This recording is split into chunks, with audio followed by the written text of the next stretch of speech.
Welcome dear students, welcome back to Alhamd coaching academy. और आज का जो चैप्टर हम शुरू कर रहे हैं वो है about the acid base and salt. आपके सामने है चैप्टर नंबर 8 है और ये वीडियो थोड़ी सी लंबी जाने वाली है, लेकिन इस वीडियो में हम इंट्रोडक्शन करेंगे the concepts about the acid and base, उसके आपको लिमिटेशंस बताएंगे। उसके बाद हम water ionization constant, pH, pOH और किस चीज़ पे बात करेंगे, पीकेडब्ल्यू पे बात करेंगे। तो सबसे पहला जो पोर्शन होगा इस वीडियो का वो होगा about the concepts of the acid and base. ठीक है जी। तो डियर स्टूडेंट्स, आपसे जो पहला क्वेश्चन पूछा जाता है वो ये पूछा जाता है कि व्हाट इज़ द डिफरेंस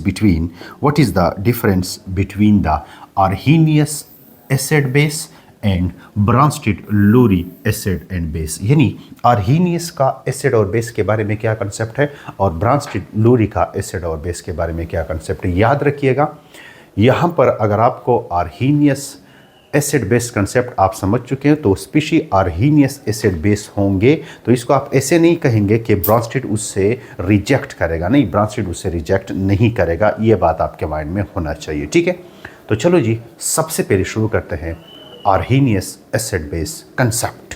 ठीक है, तो सबसे पहला जो है वो है आपके पास आर्हीनियस एसिड बेस कंसेप्ट। अपना नोटबुक निकालिएगा और उसमें हेडिंग लगाइएगा आर्हीनियस एसिड बेस कंसेप्ट। ठीक है, इस चैप्टर को आप अपने बुक से फ़िलहाल रीड मत करें। ठीक है, मेरे साथ पढ़िएगा आर्हीनियस एसिड बेस कंसेप्ट। ठीक, dear students, Arrhenius acid base concept जो है वो सॉल्यूशन पे एप्लीकेबल है and solution should be aqueous. यानी एसिड बेस कंसेप्ट जो है आर्हीनियस का, उससे आप तब डिफाइन करेंगे जब आपके पास क्या हो, सॉल्यूशन हो और सॉल्यूशन क्या हो, एक्वियस हो। ठीक है, मतलब एसिड बेस यानी अगर आप ऐसे भी कह सकते हैं कि Arrhenius concept is only limited to, ये इसका लिमिटेशन भी है, only limited to the Arrhenius concept is only limited to the aqueous medium। यानी ये aqueous medium तक लिमिटेड है। यानी आप एसिड और बेस को तब डिफाइन करेंगे अगर मीडियम जो है वो क्या हो, एक्वियस हो, यहाँ पानी यूज हुआ हो। ठीक है, अच्छा जी।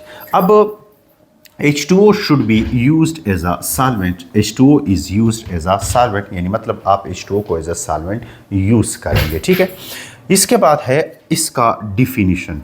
यहाँ पर डिफिनीशन किसका है, तो आप यहाँ अपने नोटबुक में हेडिंग लगाइएगा और हेडिंग लगाइएगा आर्हीनियस।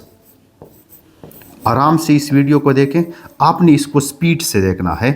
आर्हीनियस एसिड, ये हेडिंग लगाइएगा। आर्हीनियस एसिड का हम अभी क्या करेंगे, डिफिनीशन करेंगे और आर्हीनियस एसिड को अब हम डिफाइन करेंगे। ठीक है जी, आराम से देखें। आप इसको थोड़ा सा फास्ट इसलिए देखें क्योंकि ये वीडियो थोड़ी सी लंबी है, इसको सेपरेट पोर्शंस में पढ़िएगा। अभी आप जो पढ़ रहे हैं वो आप आर्हीनियस कंसेप्ट पढ़ रहे हैं और आर्हीनियस कंसेप्ट में आपने अभी एसिड का डिफिनीशन नोट करना है कि according to the Arrhenius concepts acid कौन से होते हैं। ठीक है, अच्छा, तो इसका डिफिनीशन अपने नोट्स में लिखिएगा कि फॉर एग्जांपल ये आपके पास क्या है, HCl है। HCl को आपने किसके अंदर डाल दिया, पानी के अंदर डाल दिया, क्योंकि आर्हीनियस कंसेप्ट जो है ये सिर्फ और सिर्फ पानी तक लिमिटेड है। कहाँ तक लिमिटेड है, ये सिर्फ और सिर्फ पानी तक लिमिटेड है। ठीक है, अब यहाँ जो लोन पेयर है, ये लोन पेयर यहाँ से किसको एक्सेप्ट करेगा, यहाँ से H को एक्सेप्ट करेगा और एज ए रिजल्ट किस चीज़ में कन्वर्ट हो जाएगा, H3O प्लस में कन्वर्ट हो जाएगा। किस चीज़ में कन्वर्ट हो जाएगा, H3O प्लस में, और साथ में क्लोरीन माइनस मिलेगा। यानी यहाँ जो HCl है पानी के अंदर डालने पर यहाँ से इसने H प्लस दे दिया, यानी मतलब प्रोटॉन दे दिया, क्योंकि hydrogen H plus actually proton होता है, क्योंकि हाइड्रोजन के अंदर एक इलेक्ट्रॉन है और उस एक इलेक्ट्रॉन को भी अगर निकाला जाए तो यहाँ पर क्या बनता है, यहाँ पर एक प्रोटॉन रहता है, तो H प्लस को आप प्रोटॉन भी बोल सकते हैं। ठीक है। अच्छा, तो एक्वियस मीडियम के अंदर अगर आप कोई सब्सटेंस डालेंगे और वो H प्लस देगा, then this will be called Arrhenius acid, this will be called Arrhenius acid. ठीक है, अपना डिफिनीशन आराम से नोट करें। मुझे अक्सर स्टूडेंट कंप्लेंट करते हैं कि सर ये चैप्टर हमें कंफ्यूज कर रहा है। आप कंफ्यूज मत हो, जो मैं बता रहा हूँ वो अपने नोट्स का ऐसा बनाओ और इसको रिपीट करो बस। तो dear students, the substance which give H plus in aqueous solution are called Arrhenius acid. इन्हें आप क्या बोलेंगे? आर्हीनियस एसिड बोलेंगे। ये HCl इसका एग्जाम्पल है, H2SO4 इसका एग्जाम्पल है, HNO3 इसका एग्जाम्पल है, HI इसका एग्जाम्पल है, HNO3, H2SO4, HBr, ये सारे आर्हीनियस एसिड के एग्जाम्पल हैं, क्योंकि इन सब को पानी के अंदर डालने पर ये H प्लस देते हैं। रिलैक्स जा रहा है लेक्चर, मत हो कंफ्यूज, आराम से नोट करें। ठीक है जी। अच्छा, अब इसके बाद चलते हैं और EG, ये आपके पास HCl है, एग्जाम्पल मैंने अभी दे दिया। ठीक है, इसके बाद यहाँ पर हमने ऐसे किया कि हमने कार्बन डाइऑक्साइड को ले लिया। कार्बन डाइऑक्साइड को मैं आपको, ये नॉन मेटल ऑक्साइड है, ये नॉन मेटल ऑक्साइड है और according to the Arrhenius concept ये एसिड नहीं है, ये एसिड नहीं है। लेकिन इसको मैंने जैसे पानी के साथ मिलाया तो ये किस चीज़ के साथ, पानी के साथ मिलके किस चीज़ में कन्वर्ट हो जाएगा? कार्बोनिक एसिड में। किस चीज़ में कन्वर्ट हो जाएगा? कार्बोनिक एसिड में। और जब आप कार्बोनिक एसिड को पानी के अंदर डिजॉल्व करेंगे तो ये आपको क्या देगा? H प्लस देगा। क्या देगा आपको? H प्लस देगा। तो carbonic acid is an acid according to the Arrhenius concept, लेकिन carbon dioxide according to the Arrhenius concept acid नहीं है, एसिड नहीं है। समझ रहे हैं मेरी बात को? अच्छा जी, अब इसके बाद लिमिटेशंस हैं। आर्हीनियस कंसेप्ट आपको समझ आ चुका है और आर्हीनियस कंसेप्ट के अब कुछ लिमिटेशंस आपको बताने हैं कि आर्हीनियस कंसेप्ट्स के क्या क्या लिमिटेशंस हैं। ठीक है, आर्हीनियस कंसेप्ट के लिमिटेशन ये है डियर स्टूडेंट्स के जो नॉन मेटल ऑक्साइड्स होते हैं, क्या होते हैं? जो नॉन मेटल ऑक्साइड्स होते हैं, यानी नॉन मेटल ऑक्साइड्स में से फॉर एग्जांपल आपके पास कार्बन डाइऑक्साइड है, फॉर एग्जांपल आपके पास सल्फ़र डाइऑक्साइड है, फॉर एग्जांपल आपके पास सल्फ़र ट्राइऑक्साइड है। आपने अपने नोट्स में क्या नोट करना है? ये चीज़ें MCQs पॉइंट ऑफ व्यू के लिए या आपके नॉलेज के लिए बहुत ज़रूरी हैं कि ये जो आपके पास क्या होता है, ये जो आपके पास नॉन मेटल के जो ऑक्साइड्स होते हैं, क्या होते हैं? नॉन मेटल के जो ऑक्साइड्स होते हैं, नॉन मेटल ऑक्साइड्स। ठीक है, नॉन मेटल ऑक्साइड्स, ये पॉइंट्स अपने साथ नोट कीजिएगा। नॉन मेटल ऑक्साइड जो होते हैं ये एसिडिक इन नेचर होते हैं। क्या होते हैं? एसिडिक इन नेचर होते हैं। एसिडिक इन नेचर क्योंकि इसको पानी के अंदर डाल के ये सॉल्यूशन को क्या बनाता है? एसिडिक बनाता है, जिस तरह के आपके सामने कार्बोनिक एसिड का एग्जाम्पल है।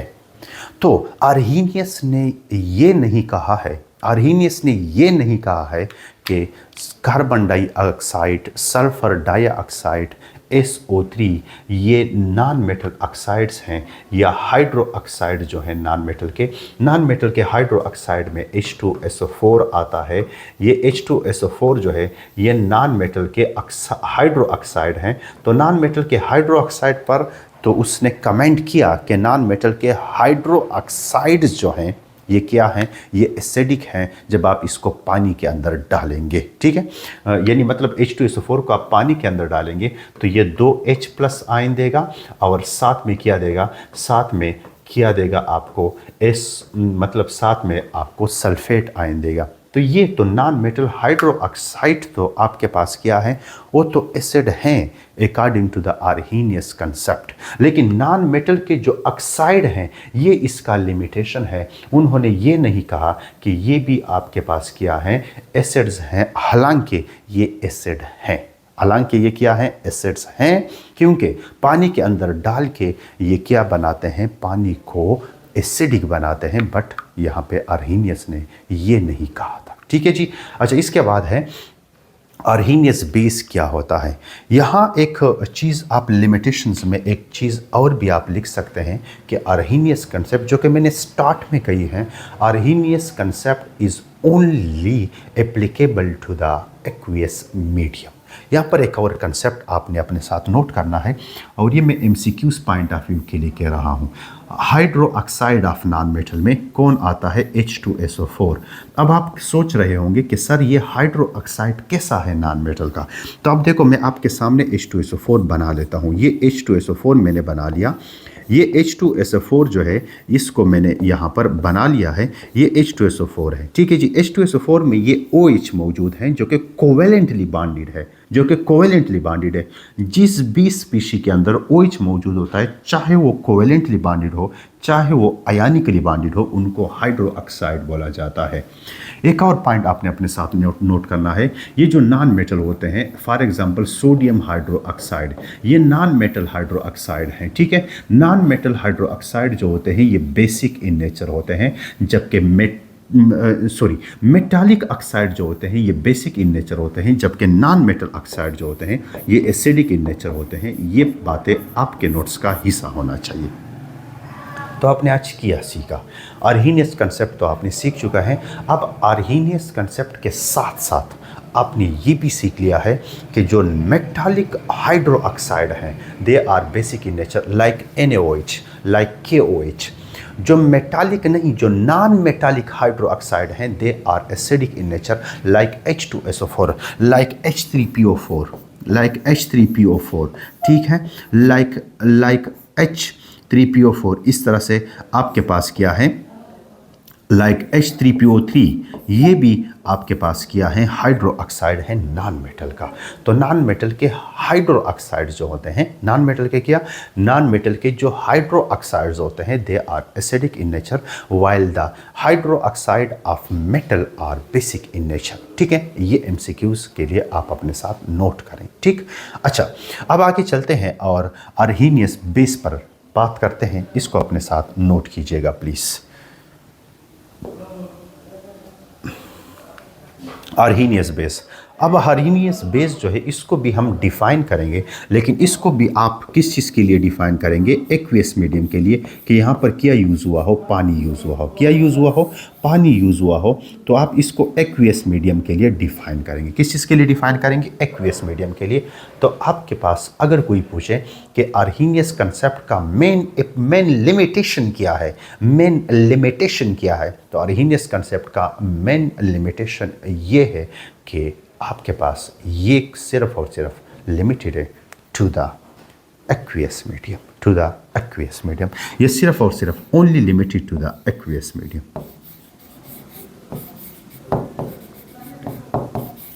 Limited to the aqueous medium. ये सिर्फ और सिर्फ एक्वियस मीडियम तक लिमिटेड है। अब वहाँ पर आपने कहा कि ऐसे केमिकल स्पीशीज़ जो H+ देंगे, क्या देंगे? H+ देंगे। कौन से मीडियम के अंदर? एक्वियस मीडियम के अंदर, will be called as Arrhenius acids. यहाँ पर क्या कहेंगे? बेस में ऐसा है कि ऐसे केमिकल स्पीशीज़ जो OH आयन देंगे, क्या देंगे? OH आयन देंगे, will be called as Arrhenius, will be called as Arrhenius base, ठीक है। तो the substance which gives OH ion, यानी OH जो है वो आपको नेगेटिव फॉर्म में मिलेगा in an aqueous solution are called arrhenius base, are called arrhenius base, ठीक है जी। E.g. ये आपके पास KOH है, NaOH है और मैग्नीशियम हाइड्रोक्साइड है। इसको जैसे आप पानी के अंदर डिज़ोल्व करेंगे, और याद रखिएगा ये मेटालिक हाइड्रो ऑक्साइड है। ये क्या है? मेटालिक हाइड्रो ऑक्साइड है। प्लीज़ इसमें बोर मत होइएगा, सारे पॉइंट्स अपने पास लिखें। हमने कैसे याद किया है? लिख के याद किया है ना। आप वीडियो में लिख लें, एक मरतबा रीड देते, याद हो जाएगा। टेंशन मत ले इस चीज़ के लिए, ठीक है। अच्छा, तो ये एज ए रिजल्ट किस चीज़ में कन्वर्ट हो जाएगा? K पॉजिटिव में, और साथ में क्या बनेगा? OH नेगेटिव, ये बन जाएगा, ठीक है।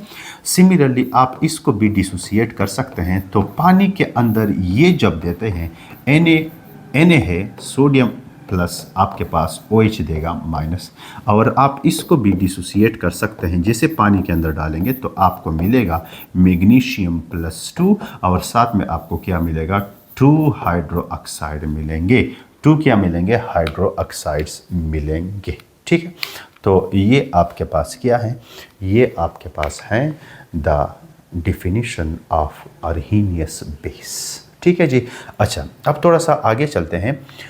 Metal oxides and hydroxides are bases. ठीक है, अब यहाँ पर आपको एक और लिमिटेशन बताता हूँ। देखो, मेटालिक ऑक्साइड्स जो होते हैं, ये मैंने बात की है अभी। मेटालिक ऑक्साइड्स ये सोडियम ऑक्साइड है, पोटाशियम है, मैग्नीशियम है, कैल्शियम है। They are basic in nature, they are basic in nature. ये नेचर में क्या होते हैं, बेसिक होते हैं। They are basic in nature. क्यों, क्यों, पॉइंट नोट करें, पॉइंट नोट करें। They are basic in nature because when they dissolved, when they dissolved in what, in water they gives a basic solution, that's why they are basic in nature। तो अर्हीनियस का limitation है कि वो जो metallic oxides होते हैं उनके बारे में उसने कोई बात नहीं की है कि ये एसिडिक है, ये बेसिक है, नहीं। उन्होंने कहा कि हाइड्रो ऑक्साइड जो होते हैं मेटालिक, वो बेसिक इन नेचर होते हैं क्योंकि वो OH आयन देते हैं। यहाँ पर इसने ये बात नहीं की है। ठीक है। अच्छा, अब limitation of Arrhenius concept. Limitation of Arrhenius concept में आपके पास क्या है, लिमिटेशन ऑफ अर्हीनियस कंसेप्ट। अब अर्हीनियस कंसेप्ट के लिमिटेशन में आपको लिखवा देता हूँ, आप हेडिंग लगाइएगा, limitation of Arrhenius concept. The Arrhenius concept is only limited to the aqueous medium. ये इसका बहुत बड़ा लिमिटेशन है। Arrhenius concept is only limited to the aqueous medium. It is only limited to the,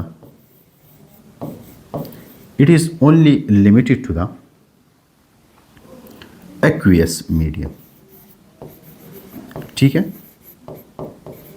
it is only limited to the aqueous medium। अच्छा, ये gaseous substance पे comment नहीं करता है। ये जो गैसियस सब्सटेंस है इस पे ये कमेंट नहीं करता है कि ये एसिडिक है या बेसिक है। ये गैसियस मीडियम पर एप्लीकेबल नहीं है। अच्छा, ये मेटालिक ऑक्साइड्स, जो मेटालिक ऑक्साइड्स हैं, मेटालिक ऑक्साइड्स पर ये कमेंट नहीं करता कि ये एसिडिक हैं या बेसिक हैं, इस पर भी ये कमेंट नहीं करता है। ठीक है। नॉन मेटालिक ऑक्साइड्स जो होते हैं, जो आपके पास एक्चुअली ये क्या होते हैं, जो कि आपके पास एक्चुअली वो एसिडिक होते हैं, नॉन मेटालिक ऑक्साइड्स पर भी ये कमेंट नहीं करते हैं। ठीक हो गया जी। तो ये इसके लिमिटेशंस हैं। तो अर्हीनियस का कंसेप्ट होपफुली आपने नोट किया होगा। बस यहीं पे अर्हीनियस कंसेप्ट वाइंड अप कीजिए, आगे चलते हैं। ठीक है जी, यहीं पे वाइंड अप कीजिए, रिपीट करें। ओके, चलो आगे चलते हैं। अब इसके बाद है एसिड, और यहाँ पर बेस है। यहाँ एक चीज़ मुझसे गलती हुई है। आपने ऐसे करना है, आपने ऐसे करना है कि ये मैंने लिखा है ब्रांस्टेड लोरी एसिड एंड बेस। ठीक है, यहाँ तो मैंने एग्जाम्पल लिखा है ना, ऊपर मैं इसका हेडिंग देता हूँ और यहाँ हेडिंग देता हूँ Bronsted, Bronsted Lowry, Lowry concept of acid and base. ठीक है जी। तो Bronsted Lowry concept of acid and base अभी हम पढ़ेंगे।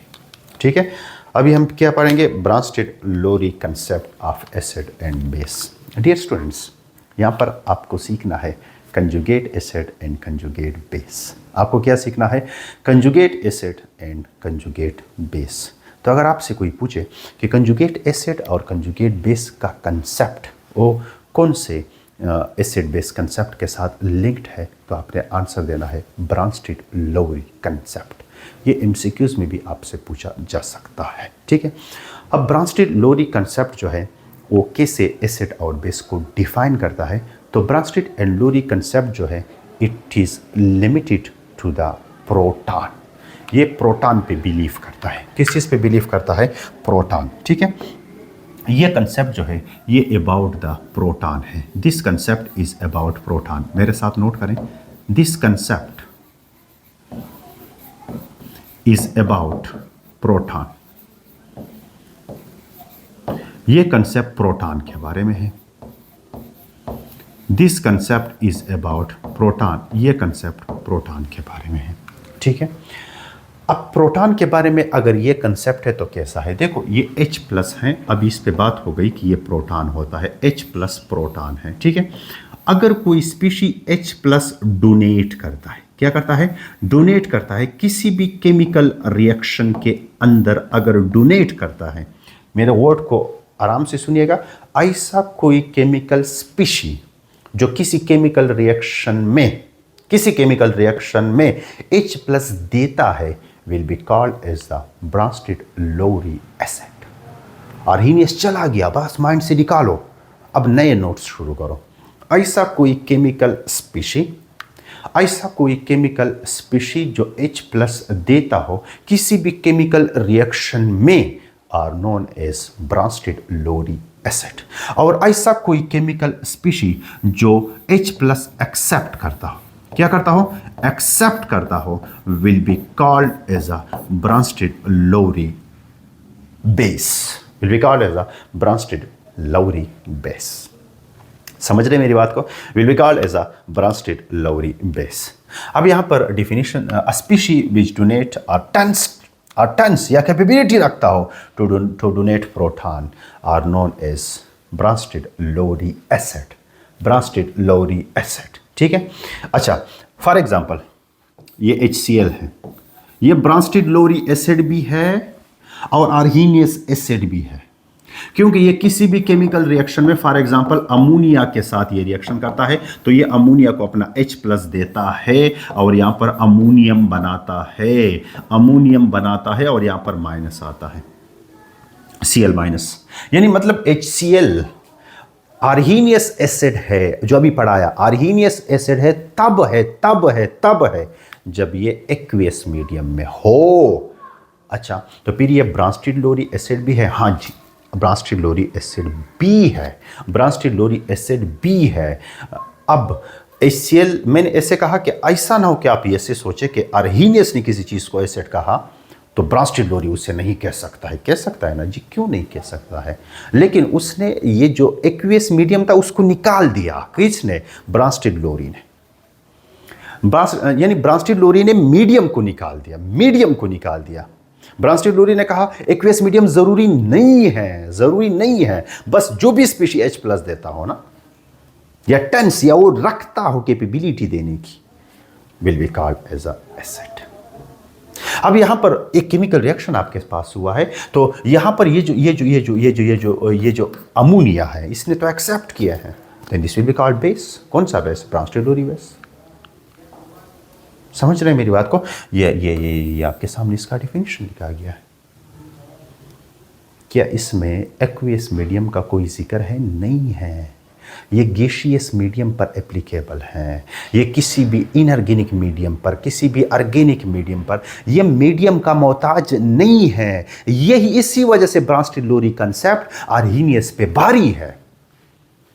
समझ रहे हैं मेरी बात को, ठीक है जी। अच्छा, अब Bronsted-Lowry एसिड एंड बेस के एग्जाम्पल लिखते हैं, तो ये आपके सामने अमोनिया है, ये HCl है और यहाँ पर हो गया, so this will be called Bronsted-Lowry base, इसके नीचे आप लिखें, and this will be called Bronsted-Lowry acid, इसके नीचे आप लिखें Bronsted-Lowry एसिड, Bronsted-Lowry बेस। अगर यहाँ पानी होता then this will be called Arrhenius acid, अच्छा, अपने दिल में पढ़िएगा, रब्बी जिदनी इल्मा, ताकि इल्म अल्लाह ताला देता रहे, ठीक है। अच्छा जी, ये बेस हैं, ये एसिड हैं, ये तो हो गया। अब इसके बाद है कंजुगेट एसिड बेस पेयर। अपना हेडिंग लगाइएगा, कंजुगेट एसिड बेस पेयर, ये बहुत इंपॉर्टेंट है और अक्सर स्टूडेंट इसमें कंफ्यूज होते हैं कि कंजुगेट एसिड बेस पेयर क्या होता है। कंफ्यूज होने की तो एक्चुअली ज़रूरत नहीं है, लेकिन ये टॉपिक 9th में नहीं था, इसी वजह से आप कंफ्यूज हो रहे हैं। सो कंजुगेट एसिड बेस पेयर मैं आपको बड़े आराम से समझा देता हूँ, ठीक है। अब यहाँ पर देखिएगा, फॉर एग्जांपल ये मेरे पास है HCl। अब आपने गौर से देखना है, ये HCl है, इसके सामने मैंने लिख लिया है अमोनिया, ये NH3 हैं, ये आपस में रिएक्शन करेंगे। गौर से बात को सुनिएगा, ये आपस में रिएक्शन करेंगे। आपस में क्या करेंगे, रिएक्शन करेंगे। जब आपस में ये रिएक्शन करेंगे तो यहाँ पर HCl यहाँ से क्या देगा, HCl देगा H और अमोनिया X को एक्सेप्ट करेगा, तो इस रिजल्ट किस चीज़ में कन्वर्ट हो जाएगा, ये कन्वर्ट हो जाएगा NH4 प्लस में, क्योंकि यहाँ पर इसने लोन पेयर दिया है, किसको दिया है, H को, और यहाँ जो H ने बॉन्ड बनाया है चौथे H ने, और एज ए रिजल्ट ये किस चीज़ में कन्वर्ट हो जाएगा, Cl माइनस में कन्वर्ट हो जाएगा। ये केमिकल रिएक्शन हुआ। अच्छा, ये स्पीशी यहाँ पर ब्रांस्टेड लोरी एसिड है और ये स्पीशी यहाँ पर ब्रांस्टेड लोरी बेस है। गौर करें, ब्रांस्टेड लोरी एसिड और ब्रांस्टेड लोरी बेस है। ठीक है, अब जब ये एक्सेप्ट हो गया, अब यहां इस साइड पे आ जाओ, इस साइड पे आ जाओ, और इस साइड पे देखिए ये स्पीशी जो है जिस पर प्लस चार्ज आ चुका है, जिस पर प्लस चार्ज आ चुका है, इसको मैं बनाता भी हूं। ये अमोनिया है, ये अमोनिया है, अमोनिया, अपना अमोनिया इसका इस तरह से था, और अमोनिया ने अपने दोनों लोन पेयर ऑफ इलेक्ट्रॉन ऐसे यूज करके कोऑर्डिनेट कोवेलेंट बॉन्ड बना के यहां पर H एक्सेप्ट किया है, तो अपना एक इलेक्ट्रॉन H को दिया है, तो नाइट्रोजन पे कौन सा चार्ज आया है, प्लस चार्ज आया है। क्या नाइट्रोजन अपने आप को स्टेबलाइज करना चाहेगा? यस, करना चाहेगा। तो क्या वो अपने आप को कैसे स्टेबलाइज करेगा? सर वो ऐसे स्टेबलाइज करेगा कि ये इस H को लॉस करके, इस H को क्या करके, लॉस करके ये दोनों इलेक्ट्रॉन दोबारा से एक्सेप्ट करे। यानी अगर इस मूड से देखा जाए, इस साइड से देखा जाए, तो ये क्या है, ये आपके पास एसिड है, ये आपके पास क्या है, एसिड है, ये क्या है आपके पास, एसिड। सर यो 2 मिनट को ठीक था, ये आपके पास क्या है, एसिड है।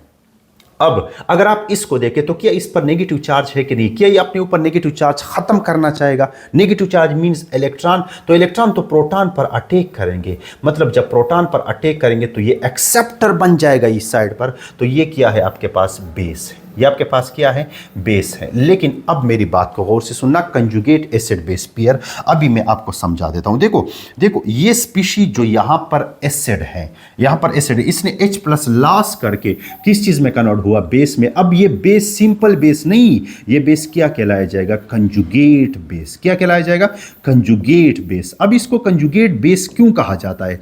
सर इसको सिंपल बेस क्यों नहीं कहा जाता है? क्योंकि कंजुगेट बेस होता वही है जो एसिड से बनता है। कब? जब एसिड अपना H प्लस लॉस करे।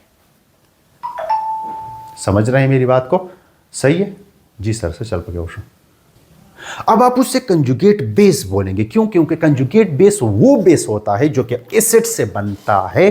कब कब कब? जब एसिड H प्लस रिलीज करता है।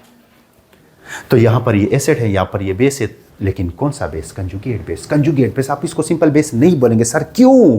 क्योंकि ये बना है एसिड से। कैसे? कि जब एसिड ने H प्लस लॉस किया। समझ रहे मेरी बात को? अच्छा, ये यहां पर कौन है, बेस, और इसे ये बना, ये बना, ये क्या है, ये एसिड है, लेकिन सिंपल एसिड नहीं है।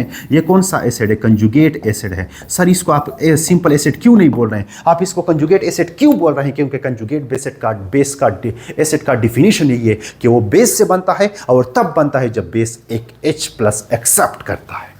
तो क्या पेयर है कि नहीं है? इधर एसिड है तो उधर बेस है, लेकिन कंजुगेट बेस है तो इसको बोला जाता है conjugate acid base pair. Pair pair,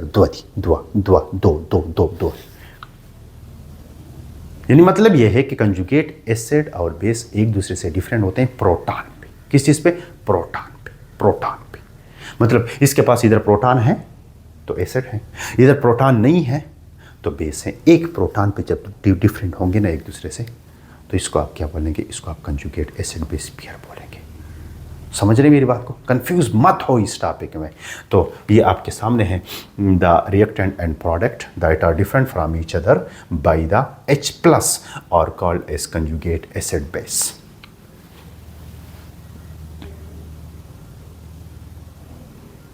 फिर कंजुगेट एसिड बेस पेयर का डिफिनीशन क्या है? वो ये है कि the reactants and products which are different from each other by proton are called conjugate acid base. For example, यहाँ पर अमोनिया है और यहाँ पर अमोनियम बन गया, तो अमोनिया अगर यहाँ पर बेस है तो अमोनियम जो है वो यहाँ पर क्या है, कंजुगेट एसिड है इसका, यानी इसका क्या है, कंजुगेट एसिड है। ठीक है, और अगर यहाँ पर ये वाटर जो है ये एसिड है, तो यहाँ पर OH आयन जो है ये इसका क्या है, ये इसका बेस है, और ये एक दूसरे से डिफरेंट है किस चीज़ पर, H प्लस पर। So these are known as conjugate acid base pair. ठीक है, अब आपसे जो एमसीक्यूज पूछे जाते हैं, आपके बुक में जो टेबल्स हैं उस टेबल को आप रीड करें। फॉर एग्जांपल आपसे ऐसे ही पूछा जाता है कि ये बाइकार्बोनेट आयन है। कौन है? बाइकार्बोनेट आयन है। इसका कंजुगेट बेस क्या होगा? तो इसका कंजुगेट बेस ऐसे होगा, देखो यहां पर ये कार्बोनेट है -2 और यहां पर H+, यानी मतलब ये स्पीशी अगर ऑप्शन के अंदर मौजूद हो तो ये इसका क्या हो जाएगा? कंजुगेट। क्या हो जाएगा? कंजुगेट बेस हो जाएगा। क्या हो जाएगा? कंजुगेट बेस हो जाएगा। इस तरह से आपसे पूछा जा सकता है कि H2SO4 का कंजुगेट बेस कौन सा है? ऑप्शन में गिवन होगा। तो आप ऐसी स्पीशी को तलाश करें जो इससे प्रोटॉन पे डिफरेंट हो, जो इससे प्रोटॉन पे डिफरेंट हो। फॉर एग्जांपल आपसे ये भी पूछा जा सकता है कि HCl का कंजुगेट बेस क्या है, तो आप इसको भी ऐसे स्पीशी तलाश करो ऑप्शन में जो प्रोटॉन पर डिफरेंट हो, जो प्रोटॉन पर डिफरेंट हो। ठीक है, और इससे कंजुगेट एसिड बेस का जो कंसेप्ट है वो हर एक एसिड और बेस पे अप्लाई नहीं होता, वो सिर्फ और सिर्फ ब्राउनस्टीड लोरी कंसेप्ट पे अप्लाई होता है। ठीक है जी। अच्छा चलो अब आगे चलते हैं। ये आपके सामने ये चीज़ें लिखी गई हैं कि ये बेस है, ये एसिड है, तो फिर ये कंजुगेट एसिड, तो फिर ये कंजुगेट बेस। इस तरह से वर्डिंग आप यूज़ करेंगे। ठीक है डियर स्टूडेंट्स, अब आगे चलते हैं और relative strength of acid and bases. Relative strength of acid and bases यानी मतलब दो एसिड आपको किसी ने दे दिए और आपसे कहा कि कौन सा एसिड स्ट्रांग है, तो इसको बोला जाता है रिलेटिव। फॉर एग्जांपल एसिड आपके पास क्या है? HCl है और आपके पास क्या है? HI है। इन दोनों में कौन सा स्ट्रांग है? दोनों में रिलेट करते हैं, तो this is called relative strength. This is called relative strength. ठीक है जी। सो स्ट्रांग एसिड्स क्या होते हैं? हेडिंग लगाइएगा अपने नोटबुक में, स्ट्रॉन्ग एसिड्स। ठीक। अच्छा जी, अब स्ट्रॉन्ग एसिड्स क्या होते हैं? स्ट्रॉन्ग एसिड्स वो होते हैं, अपने हेडिंग लगाइएगा, strong acids. These acids that loses their proton more easily than other acids. तो इसको आप क्या बोलते हैं? इसको आप स्ट्रॉन्ग एसिड्स बोलते हैं। फॉर एग्जांपल हेलोजन एसिड्स हैं। डियर स्टूडेंट्स, बात को गौर से सुनिएगा।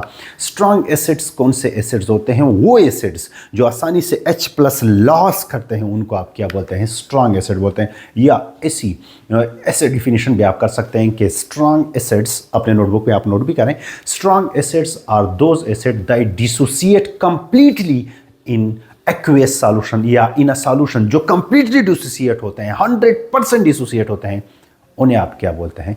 उन्हें आप बोलते हैं स्ट्रॉन्ग एसिड्स। उन्हें आप क्या बोलते हैं? Strong acid. फॉर एग्जांपल ये आपके पास हेलोजन एसिड्स हैं। हेलोजन एसिड्स क्या होते हैं? जो ग्रुप नंबर 7 है उसके एसिड्स को आप हेलोजन एसिड बोलते हैं। ग्रुप नंबर 7A उनके उनके उनके जो एसिड्स हैं उनको आप हेलोजन एसिड बोलते हैं। और इनमें HF हैं, HCl हैं, HBr हैं और HI है। और HI सबसे स्ट्रॉन्गेस्ट एसिड है क्योंकि ये बड़े आसानी से H+ देता है as compare to the HF। ठीक है जी। तो ये था इसके स्ट्रेंथ के बारे में बात। अब थोड़ी सी एक और चीज़ आपको बता देते हैं और वो आपने अपने साथ नोट करना है। इंशाल्लाह आगे भी लेक्चर में आएगा कि ये आपके पास कौन है? HF है और यहाँ पर आपके पास कौन है? HI है। ठीक है, ये डिसोसिएट होगा तो किस चीज़ में जाएगा? ये जाएगा H+ में और साथ में F- बनाएगा। और ये डिसोसिएट होगा तो जाएगा H+ में और साथ में क्या बनाएगा? आयोडीन माइनस बनाएगा। ठीक है जी।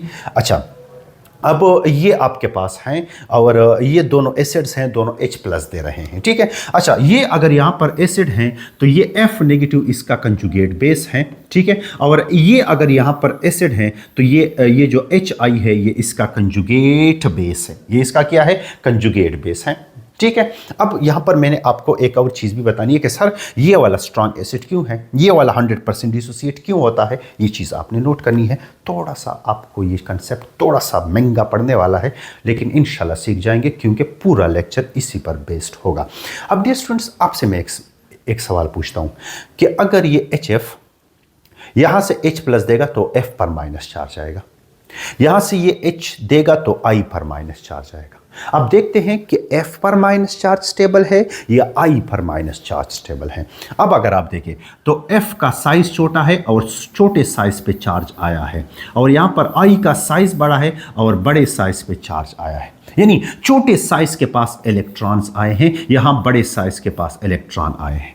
बी रिमेंबर, छोटे साइज के पास जो इलेक्ट्रॉन आए हैं तो यहां पर फ्लोरीन के अंदर अपनी भी इलेक्ट्रॉन थे और ये भी इलेक्ट्रॉन आ चुका है, तो यहां पर क्या होगा? Electronic repulsion. क्या होगा यहां पर? इलेक्ट्रॉनिक रिपल्शन होगा, और इलेक्ट्रॉनिक रिपल्शन के नतीजे में यहां पर इलेक्ट्रॉनिक रिपल्शन होगा, और इलेक्ट्रॉनिक रिपल्शन के नतीजे में, किसके नतीजे में? इलेक्ट्रॉनिक रिपल्शन के नतीजे में F पर नेगेटिव चार्ज अनस्टेबल है। क्या है? अनस्टेबल है। यानी मतलब मेरा यह है कि F नेगेटिव चार्ज अनस्टेबल है, जबकि आयोडीन में इलेक्ट्रॉनिक रिपल्शन इतना ज्यादा नहीं है, तो यहां पर ये जो नेगेटिव चार्ज है ये फ्लोरीन के मुकाबले में थोड़ा सा स्टेबल है। फ्लोरीन के मुकाबले में क्या है? थोड़ा सा स्टेबल है। अब गौर करना, यहां पर ये एसिड है तो यहां पर ये कंजुगेट बेस है, यहां पर ये एसिड है तो यहां पर ये कंजुगेट बेस है। ठीक है जी। अब यहां पर इस आयोडीन पर नेगेटिव चार्ज स्टेबल है थोड़ा सा, और फ्लोरीन पर नेगेटिव चार्ज अनस्टेबल है। ठीक है जी। यानी मैं आपसे सवाल पूछता हूं कि क्या ये फ्लोरीन जल्दी से चाहेगा कि वो H को दोबारा से पिक करके HF में कन्वर्ट हो जाए, या क्या आयोडीन चाहेगा कि वो H को पिक करके दोबारा से HI में कन्वर्ट हो जाए? सर फ्लोरीन चाहेगा। फ्लोरीन तेजी से H को एक्सेप्ट करेगा। क्यों? क्योंकि फ्लोरीन नेगेटिव के साथ अनस्टेबल है। फ्लोरीन नेगेटिव के साथ क्या है? अनस्टेबल है। आयोडीन भी एक्सेप्ट करेगा H को, लेकिन फ्लोरीन की तरह तेजी से नहीं, क्योंकि वो फ्लोरीन के मुकाबले में नेगेटिव चार्ज के साथ स्टेबल है। वो अपने आप को अनडिसोसिएटेड फॉर्म में ज्यादा कन्वर्ट नहीं करेगा। समझ रहे मेरी बात को? तो अब आपसे सवाल है कि जो भी बेस तेजी से H+ एक्सेप्ट करता है वो स्ट्रांग बेस होता है। जो बेस तेजी से नहीं एक्सेप्ट करता H+, वो वीक एसिड होता है, वीक बेस होता है। तो बताओ आयोडीन वीक बेस है या फ्लोरीन वीक बेस है? आयोडीन वीक बेस है। क्यों? दोनों के मुकाबले में। क्यों? क्योंकि आयोडीन तेजी से H+ एक्सेप्ट नहीं करता, फ्लोरीन तेजी से H+ एक्सेप्ट करता है। समझ रहे मेरी बात को? यानी अगर ये यहां पर एसिड है तो ये यहां पर वीक एसिड है, और ये यहां पर स्ट्रांग एसिड है। ठीक है। इसका जो कंजुगेट बेस यहां पे बना है ये वीक कंजुगेट बेस बना है, और इसका जो बेस बना है ये वीक नहीं। अगर एसिड वीक है तो इसका जो बेस है वो क्या है? स्ट्रांग। वो क्या होगा? स्ट्रांग होगा। मतलब वो तेजी से H+ एक्सेप्ट करेगा। तो आपको मैं क्या सिखाना चाहता था? आपको मैं ये सिखाना चाहता था कि देखो आयोडीन अगर H+ देता है तो उससे जो नेगेटिव चार्ज बनता है वो स्टेबल बनता है। इसी वजह से आयोडीन आसानी से H+ देता है, और फ्लोरीन आसानी से इसलिए H+ नहीं देता क्योंकि उससे जो नेगेटिव चार्ज बनता है, जो कंजुगेट बेस बनता है, वो स्टेबल नहीं होता। मैं आपको ये समझाना चाहता था। इसी वजह से आयोडीन वाला स्टेबल है, आयोडीन वाला स्ट्रांग एसिड है, और फ्लोरीन वाला स्ट्रांग एसिड नहीं है। ठीक है जी। चलो आगे मूव करते हैं। अब ये तो स्ट्रांग एसिड की बात हो गई। अब थोड़ी सी आगे जाके बात कर लेते हैं। किस चीज़ की बात करेंगे अब? अल्लाह खैर करे, ये आगे मूव करना शुरू कर दें। हाँ, अब स्ट्रांग बेस की बात करेंगे। Strong bases are bases that can accept proton more easily as compare to the other bases. Example है HF, मतलब F, और दूसरा जो है वो आयोडीन है। तो F जो है F ये तेजी से H+ एक्सेप्ट करता है, तो ये स्ट्रांग बेस है। और आयोडीन नेगेटिव F नेगेटिव के मुकाबले में H+ तेजी से एक्सेप्ट नहीं करता, तो ये वीक बेस है। तो ये क्या है? वीक बेस है। ठीक है। सो वीक एसिड, और अब यहां पर एक बात आती है और वो वीक एसिड की आती है। अब स्ट्रांग एसिड और स्ट्रांग बेस तो हो गया, अब वीक एसिड की बात होगी। तो वीक एसिड को वीक इलेक्ट्रोलाइट्स भी कहा जाता है, और स्ट्रांग एसिड्स को स्ट्रांग इलेक्ट्रोलाइट्स कहा जाता है। अपने नोट्स में लिखिएगा, आपने जो स्ट्रांग एसिड का हेडिंग लगाया था उसके ऊपर लिखिएगा स्ट्रांग इलेक्ट्रोलाइट, और अभी आप हेडिंग लगाइएगा वीक एसिड। ठीक है। अब वीक एसिड आपके पास क्या होता है? Weak acid for example acetic acid है। All the organic acids are weak acids. All the organic acids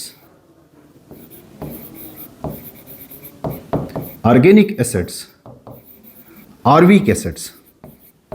ये weak acids हैं। All the organic acids are weak acids। ठीक है जी। और all the inorganic acids या mineral acids are mostly strong acids। ठीक है। अब ये organic acid हैं, एसिटिक एसिड हैं, वीक एसिड है। इसको जब आप डिसोसिएट करेंगे तो ये H प्लस देगा, लेकिन ये H प्लस मतलब ये आयनाइज्ड फॉर्म में आ गया। किस चीज में आ गया? आयनाइज्ड फॉर्म में आ गया। तो ये दोबारा से रिवर्स होके किस चीज में आता है? ये रिएक्शन अनआयनाइज्ड फॉर्म में, मतलब ये H प्लस कंप्लीटली आयनाइज नहीं होता, H प्लस ज्यादा नहीं देता है। फॉर एग्जाम्पल मैं आपको यहां समझा देता हूं। यहां पर क्या है? HI है और यहां पर क्या है? एसिटिक एसिड है। ठीक है, एसिटिक एसिड है और HI है। एसिटिक एसिड को आपने डिसोसिएट किया, सॉरी HI को आपने डिसोसिएट किया तो 100% डिसोसिएट हो गया।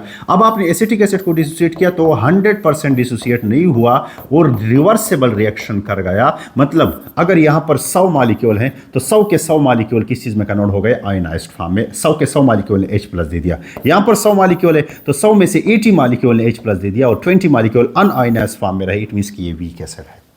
इट मीन्स कि ये क्या है? वीक एसिड है या वीक इलेक्ट्रोलाइट है। सो वीक एसिड और स्ट्रॉन्ग एसिड को आप कैसे डिफरेंशिएट करेंगे?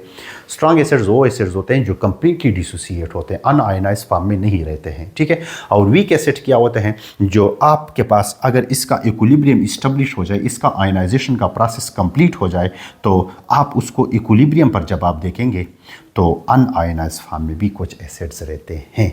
तो इसको आप क्या बोलते हैं? Weak acids. इसको आप क्या बोलते हैं? Weak acids. ठीक है, अच्छा, अब इसके बाद क्या है? Strong acids. ये आपके सामने हैं, कंप्लीटली डिसोसिएट स्ट्रॉन्ग इलेक्ट्रोलाइट होते हैं। ये तो आपको बताया। केमिकल इक्वेशन, अब आप इसका केमिकल इक्वेशन लिख लेंगे। फॉर एग्जांपल मैं एक केमिकल इक्वेशन लिख लेता हूँ। H ऊपर भी लिखा गया है, HI है, इसको H2O के साथ मिला लिया तो इसके नतीजे में ये किस चीज़ में कन्वर्ट हो जाएगा? H3O प्लस में कन्वर्ट हो जाएगा और साथ में क्या बनेगा? Iodine minus. तो ये स्ट्रॉन्ग इलेक्ट्रोलाइट है, 100% डिसोसिएट होता है। अब ये क्या है? ये क्या है? What is this? This is called hydronium ion. This is called what? Hydronium ion. यानी ये जो वाटर मॉलिक्यूल हैं वो जब एसिड से H प्लस को एक्सेप्ट करके H3O प्लस में कन्वर्ट हो जाता है, this is called hydronium ion. अब अगला हेडिंग है what does mean by hydronium ion. Hydronium ion क्या होता है? हाइड्रोनियम आयन का मैं आपको यहाँ केमिकल इक्वेशन के ज़रिए से बता देता हूँ। फॉर एग्जांपल यहाँ पर ये H2SO4 है। H2SO4 के साथ आपने किसको मिला लिया? आपने H2O को मिला लिया और इसने एक H प्लस दे के H3O प्लस में कन्वर्ट हो गया। यानी H2O जो है वो H3O प्लस में कन्वर्ट हो गया यहाँ से प्रोटॉन एक्सेप्ट करके, और साथ में क्या बना? HSO4 माइनस बना। तो इसको आप क्या बोलते हैं? ये जो है आपके पास क्या है?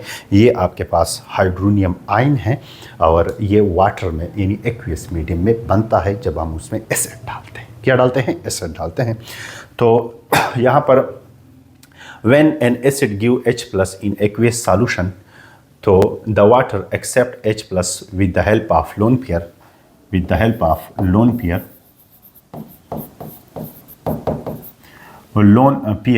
तो उसके नतीजे में आपके पास क्या बनता है? Hydronium ion is formed. What is formed? Hydronium ion is formed. So hydronium ion पे ज़्यादा आप तवज्जो मत दें, बस यही हाइड्रोनियम आयन है, इसमें ऐसी कोई वो वाली बात नहीं है। ठीक है, अब स्ट्रेंथ ऑफ ऑक्सी एसिड्स की बात करेंगे। What does mean by oxy acids? Oxy acids क्या होते हैं और इसके स्ट्रेंथ क्या होता है? What does mean by oxy acids? Oxy acids क्या होते हैं? देखो स्टूडेंट्स, ये HCl है, ये कौन है? HCl है। ये कौन है? HI है। ये भी एसिड है लेकिन ये ऑक्सी एसिड नहीं है, ये ऑक्सी एसिड नहीं है। तो सर ऑक्सी एसिड्स कौन से होते हैं? ऑक्सी एसिड्स वो एसिड होते हैं जिनमें हाइड्रोजन डायरेक्टली कनेक्टेड होता है ऑक्सीजन के साथ। यानी ये वाला एसिड अगर आयनाइज होगा, ये नया टॉपिक है oxy acid, strength of oxy acids, और ये नया टॉपिक है what does mean by oxy acids. Oxy acids क्या होते हैं? इसका ज़रा सा हेडिंग लगाइएगा कि what does mean by oxy acids. ठीक है, अब ये जो H2SO4 है, ये जब H प्लस देता है तो ये H प्लस किसके साथ कनेक्टेड होता है? ऑक्सीजन के साथ कनेक्टेड होता है। Then this will be called oxy acid. This will be called what acid? Oxy acid. ये H2SO4 है। सिमिलरली यहाँ पर HClO4 है, Cl double bond double bond double bond, और यहाँ पर क्या है आपके पास? HOH, ये भी ऑक्सी एसिड है। इसको HClO4 बोला जाता है। अब इनमें स्ट्रेंथ किसका ज़्यादा है? सर ऑक्सी एसिड्स का स्ट्रेंथ कैसे मालूम करेंगे? फॉर एग्जांपल किसी ने हमारे सामने लिखा कि H2SO4 है और HClO4 है या HNO3 है, इनमें कौन सा, ये सारे जो हैं एसिड्स जो हैं, ये सारे ऑक्सी एसिड्स जो हैं, इनमें कौन सा एसिड स्ट्रांग है? तो अब आपको मैं शॉर्ट ट्रिक बताने जा रहा हूँ। ये ऑक्सी एसिड का सेंट्रल एटम है और ये भी ऑक्सी एसिड का सेंट्रल एटम है। ऑक्सी एसिड के सेंट्रल एटम का ऑक्सीडेशन स्टेट देखें, यानी सेंट्रल एटम्स ऑक्सीडेशन स्टेट, उसका क्या देखिएगा, ऑक्सीडेशन स्टेट देखिएगा। अगर सेंट्रल एटम यानी मतलब strength of oxy acid is directly proportional to the oxidation state of central atom, directly proportional to the oxidation state of the central atom. ठीक है जी। अच्छा, अब ये आपके सामने है, तो ऑक्सी एसिड को हम डिफाइन करते हैं। आप इसे ऐसे करें, आप इसे एक स्क्रीनशॉट निकालिएगा इस शॉर्ट ट्रिक से।